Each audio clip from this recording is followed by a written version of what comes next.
Welcome back to our Dev Diary series of videos in which we'll be opening up the hood to development on Train Sim World 3, which is coming to you on September the 6th, 2022. Today, we're going to be talking to you about weather, how we've created the dynamic weather system within Train Sim World 3, the volumetric skies, the improvements to lighting, and all those things that are going to really enhance your Train Sim World 3 experience. Should we get those anoraks out?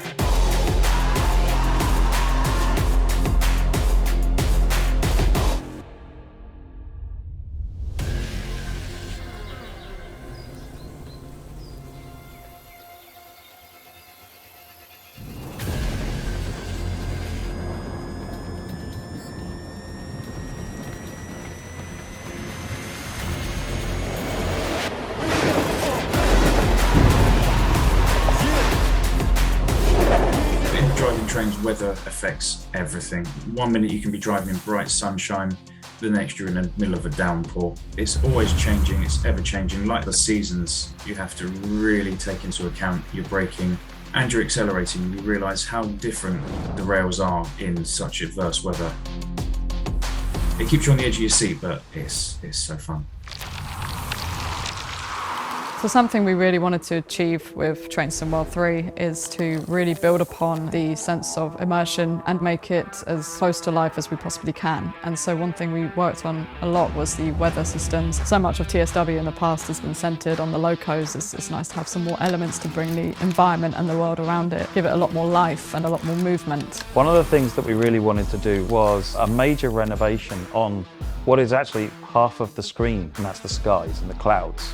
We wanted to try and bring them to life with 3D clouds so that you get a real sense of movement and really represent what you see when you look out the window in real life. Using technology in Unreal, plus stuff that we've developed ourselves, I think we've been able to really bring that to life. Another huge area that we wanted to tackle is the entire lighting for the game. We stripped out everything and we rebuilt it from the ground up, all based on real-world figures and measurements. All of the lighting, the contrast between day-night shadows, how it looks as you go into tunnels and what it looks during dusk and dawn are all so much more realistic.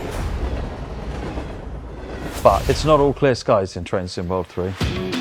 Wet conditions are interesting. You need to be very aware of the changing railhead conditions. 1 minute it's dry, the next it's downpour. You know you're going to be stopping. You're going to need an extra half a mile to a mile to stop your train, especially going downhill. You can be taking power, the locomotive can be slipping and struggling to get the load away. But if you're driving the locomotive correctly, it can be challenging, but it's an enjoyable challenge. So with the improvements that we've made to making the game rain a lot, there was a number of other things that we needed to add to really complete that effect. One of the things that we've looked to improve is connecting the rain with the ground. So in Train Sim World 3, it'll splash when it hits the ground. And it's a simple thing, but what it does is it's connecting all of these different things together to make it look like one cohesive scene. Another area is sparking and arcing caused by the electric connectivity into the trains. What you find is that in bad weather, you get more sparks. The other thing we really wanted to do was take a look at the characters, and in particular, umbrellas. Characters walking around without umbrellas on just breaks the immersion. So we spent some time adding in animated umbrellas into the characters, which is really cool to see. Obviously, a key thing that happens when it's raining, or can happen when it's raining, is lightning.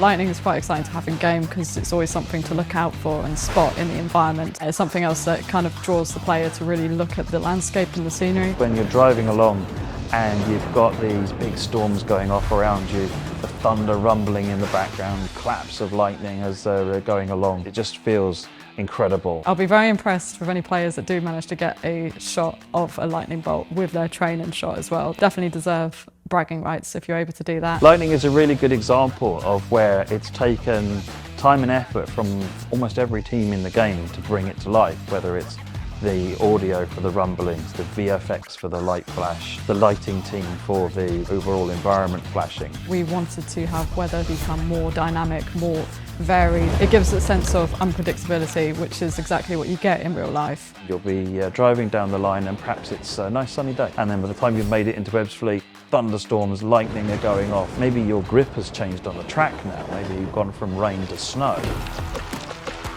Snow and ice is not a great combination for the third rail trains, and it is always a challenge. We need to be aware of frost and ice building up within the brake rigging. Because it's slippery, you don't have enough grip on the tracks and you're maybe just sliding along the tracks and don't brake. So in Train Sim World 3, we've added a hiccup effect, which brings the snowstorm blizzard along the side of the train to great effect. Another aspect we've spent some time improving for Train Sim World 3 is headwinds and crosswinds. And one of the areas that you find this more visible in the sim is on the Castle Würzburg route, where you're traveling over these big tall viaducts and diving into tunnels. And depending on the train that you're driving and the weather conditions and wind conditions that you're in, your speed limits change. So this changes your driving experience in ways that you can't predict.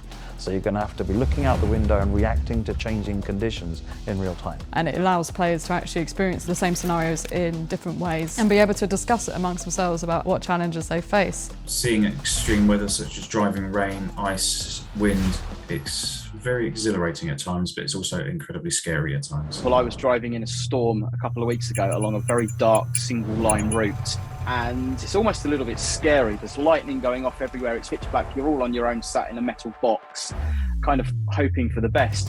In Train Sim World 3, we've really taken the level of immersion up to the next level. We're actually putting in sounds to cover new lightning thunder sounds to accommodate the lightning effects that are going to be in Train Sim World 3. We're adjusting some of the wind sounds that are happening. My team have put in a lot of effort to make sure that we've got new sounds for as much as we can, making sure that we deliver good quality audio and that we're delivering accurate audio. It's going to be a fantastic release. I think one of the biggest challenges with developing Train Sim World 3 has been keeping everything cohesive. It's one thing to add a bunch of different things to the game, changes to the game, but they've all got to make sense and it's all got to link together. There's not just a list of individual things that have changed. Every one has knocked on every other part of the game. I think it will definitely help give each player an individual experience to make you feel like that you're there and that you're experiencing the weather, not just from seeing it, but actually experiencing it when you're actually driving the train, seeing how it affects the gameplay, how it affects how you're driving your train or what kind of obstacles you might face, because now it's not as scripted as before. We've really stepped it up a notch. Very excited to be showing it.